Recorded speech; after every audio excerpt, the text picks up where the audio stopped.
The Public Service and Administration Minister says there aren't many government officials willing to take voluntary severance packages. President Ramaphosa last year announced plans to trim the public service, but government, that idea has not been well received by unions. Speaking to Newsnight, Minister Senzo Mchunu says the invitation remains open until September.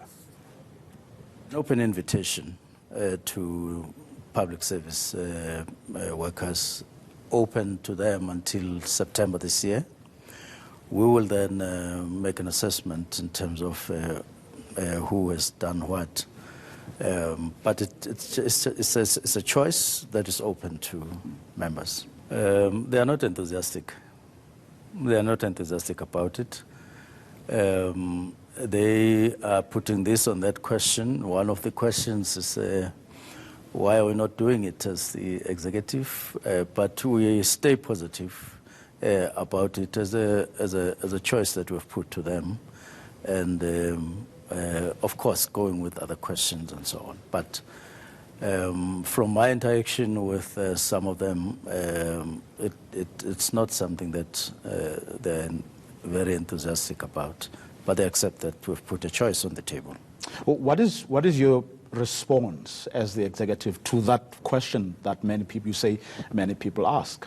But why don't you start with yourself? Well, the one element of this idea was to revamp civil service by saying that, for instance, if you are over and above 55 years, you can make this choice.